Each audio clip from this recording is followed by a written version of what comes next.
Hello, my name is Kaylee Schnack, and I'm here to complete EDL 853 Module 10 Case Study. Going over the first section, we are summarizing and establishing the facts. So we are talking about what happened. We have a PTA at my school, Parent-Teacher Association, that is no longer wanting to be affiliated with the National PTA program. They want to work as an independent organization because of the lack of parent involvement. This last spring, they decided to elect officials, and their primary focus is on parent participation and community involvement. I went to go visit with the young attorney who is the president-elect of the organization, and he told me that parents want to see the change that's needed for the parents, and that parents are demanding a greater parent involvement for schools' everyday functions. They want to look at running the back-to-school night, parent-teacher conferences, discipline, teacher performance, and curriculum and school evaluation. Because that new program was formed with because that new program wanted to focus on those goals of parent involvement, they formed committees for each of those groups, and they want to observe and collect data to reflect and then develop an issue policy statement for the change that they see is needed. The concerns that I have is that PTA will mess with the normal operations of school. If something goes wrong, I am the principal that is going to be reprimanded for that. And I'm at a difficult point trying to respond to parents appropriately and not rationally, but also meet the concerns but don't jeopardize the educational setup of the school. So on that situation, I am reflecting the problem, the current law and policy that we have, and find a solution to implement. So section 1, when did the event occur? Didn't give us a specific time, but because they elected officials in the spring, I'm assuming that it's the fall semester, and they also wanted to focus on back-to-school night and parent-teacher conferences, which also occur in the fall. It happened at Bickerdike Elementary in Russell, Kansas. People that are involved is Mrs. Schnack, who is me, the current teachers and staff, students, student families, president of the new PTA, new BES PTA members, community stakeholders, superintendent, board of education, district attorney. And what do they have to say about it? I believe that is on the other slide. So PTA wants to change the protocols within the curriculum, teacher evaluation, discipline, and set committees to evaluate the school. I am concerned about the over-parent involvement that will interfere with my job and daily operations of the school. If something goes wrong, it's my problem, and the policies in my job description and handbook are on the line. And then in what types of situations can family and community stakeholders be helpful? So we love when community stakeholders are helping us in our schools, especially right now. We would love to have extra classroom visitors or extra staff support because we're so low on substitutes and teachers in general. So having them come to the classroom would be huge for us, and they can get into actual education and what we do and helping students learn. Other things are fundraising, so getting us teacher and student supplies, yearbooks, t-shirts. Family engagement nights are huge for us. Donating things, bringing people in, presenting things, those are great. Classroom visitors are great, like I said, staff support, and then community service, like letting us come to you and providing a service to your business, or you coming to us and we learning more about your community service that you have. So legal issues. One of the big ones because of the law is Disabilities Act, IDA, and FERPA. So some parents, if they came in to want to run my position, they would say that it's not fair that we have students that get accommodations and modifications for a test, so we need to make them equal. Well, it's not fair that a student has a disability, but we can't make them equal, and that's something that some parents might not know. Teacher evaluations and performances. So if you want to go evaluate a teacher, maybe you had a rift with the teacher, a parent did, or didn't like the grade that their student got. you can go and put in there, I think teacher is not exceeding or proficient at yada, yada, yada. And that can be detrimental to the teacher. We take our jobs really serious. And so the teacher might not want to come back or might even quit on me, and I would be in a world of hurt. It's also damaging to the culture and the climate in my relationship because they no longer think that I respect them because I'm letting parents come in to do evaluations. Confidentiality. We can't be spreading people's gossip and news and all of that all over. And sometimes when you find out the juicy details, people like to go share that, and that's not what we do. And then the contract. Teachers don't want more on their plate. And if you're going to tell them that they have to make a presentation and then present it and then be there longer and away from their families more, they're not going to be happy, especially if you can't pay them more, or you're paying them just slightly a little more. Like, it's not going to be a huge change. They would not like that. And then state mandates.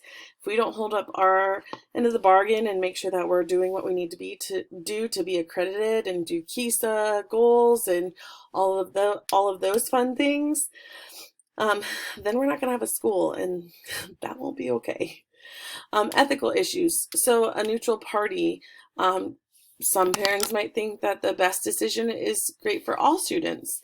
And we won't have that bias removal. So that could be troublesome. Disciplinary practices are not practical, saying that because you're a boy, you get in-school suspension, because you're a girl, you get out-of-school suspension for a minor citation is not going to go well. State protocol again, saying what we're doing to the state or providing information that we're doing to the state but not actually doing it is not going to be beneficial. Accepting diversity cultures, jeopardizing vision and mission statement of the district, school climate and culture, and then I'm being out of the loop. I still sign off on things, but my hands are tied and I cannot do anything. Was anybody harmed in the action decision of another? If so, why and in what way? Nobody's being harmed at this point. However, if we continue on what's happening, we will have a damaging relationship between parent, teacher, and community stakeholders. The parents would have way too much control in running the school, and it could be detrimental to the educational background, legalities in education, and policy. And I would suffer a damaging career. I'm not trying to make it about myself, but nobody would want to hire me. Teachers would quit, and students would lose valuable educational opportunities. Does the action or situation contravene an existing law? Currently, there's no limited guidance within district protocol of family engagement within school for Russell USD 407. Kansas state policy has no laws on parent organizations. And was there a breach of contract, or was their actions discriminatory or constituted harassment? No breach of contract at this time, but if it continues, there could be breaches of contract because all the extra duty without pay can be a problem, or not getting approved through the Board of Education. Are there any legal constraints on the role that can be played by the PTA or parent organization in your state? So there's no legal constraints in the state of Kansas based on what I have found. And within IDA or FERPA and special education law, there are bylaws for family rights for education. And then what guidelines do I don't think it's supposed to chaos laws, policy and regulation provide for determining when family or guidance have input on educational decisions? So again, with FERPA and IDA, there are laws and policies and regulations for discussing family guidance for educational decisions. And these are educational decisions such as if you're going to do a 504 plan or if a child is receiving an IEP. So another question was, to what extent would the certain school board policies restrict increased involvement by parents or parent organization in your district? So again, when looking at my district policy, there's nothing that really talked about parent organization involvement, but I would be discussing that with my superintendent and Board of Education just to clarify and to see.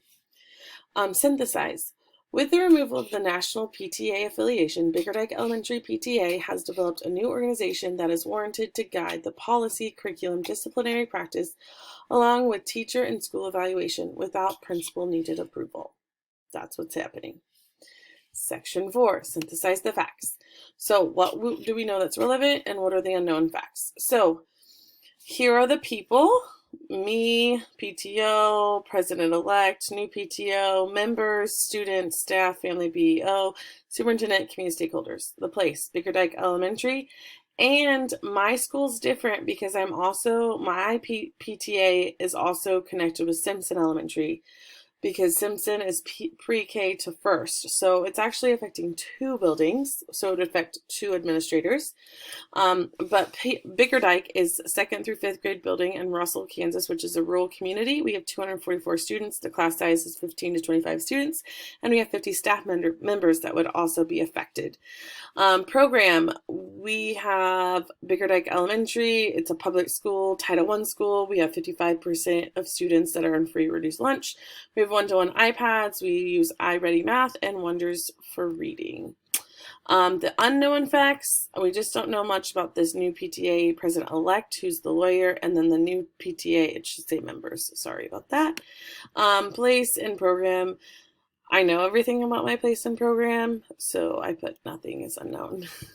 Section 5, review and prioritize information. Could the conflict, the situation or decision be damaging to stakeholders or community? Yes. It could be damaging because parents are taking control of the policy and procedures within the school and gives them power to everything. And it could be fragile if in the wrong hands. Parents are not provided proper training and are not educated in education on how a school functions. This can cause lots of problems. As a principal, I'll be putting out fires and more likely to resign if I let the issue proceed.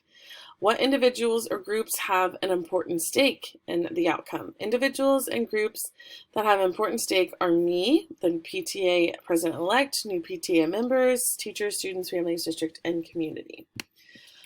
Going to continue section 5, have all the relevant stakeholders been consulted? Nope. The principal at Simpson Elementary has not been consulted, that I know of. Other administrators within the district, the school board, superintendent, district lawyer, and I even think the Kansas State Department of Education.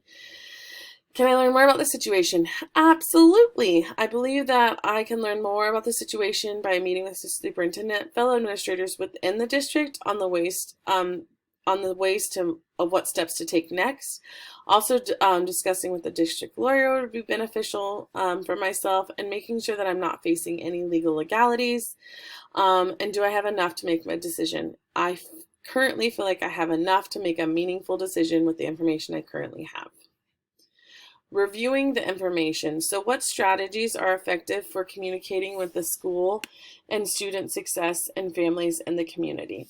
So basically with communication, using social media apps like Facebook and Twitter, texting apps like Remind, virtual and paper newsletters, district and classroom web pages, parent emails, notes are beneficial for communication. I totally forgot to put phone calls. Those are super beneficial. And Zoom, that's another one that we could use as well. When you're working with community, you also use external platforms, but we need to make sure that communication is open, honest, and informative. Sometimes we can jam-pack lots of information that isn't relevant, and so we need to make sure that it has important information. And it needs to be in the language that people speak or that people read.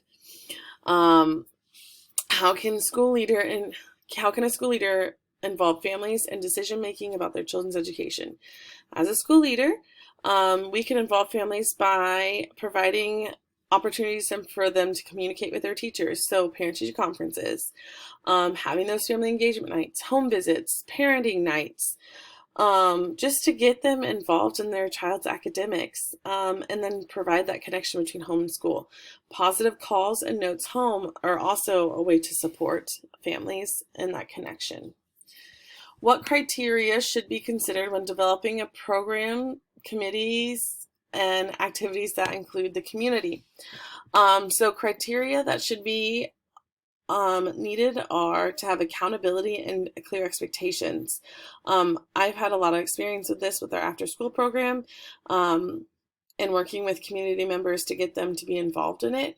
You need to have a checklist to know what you need to meet for that program, and you also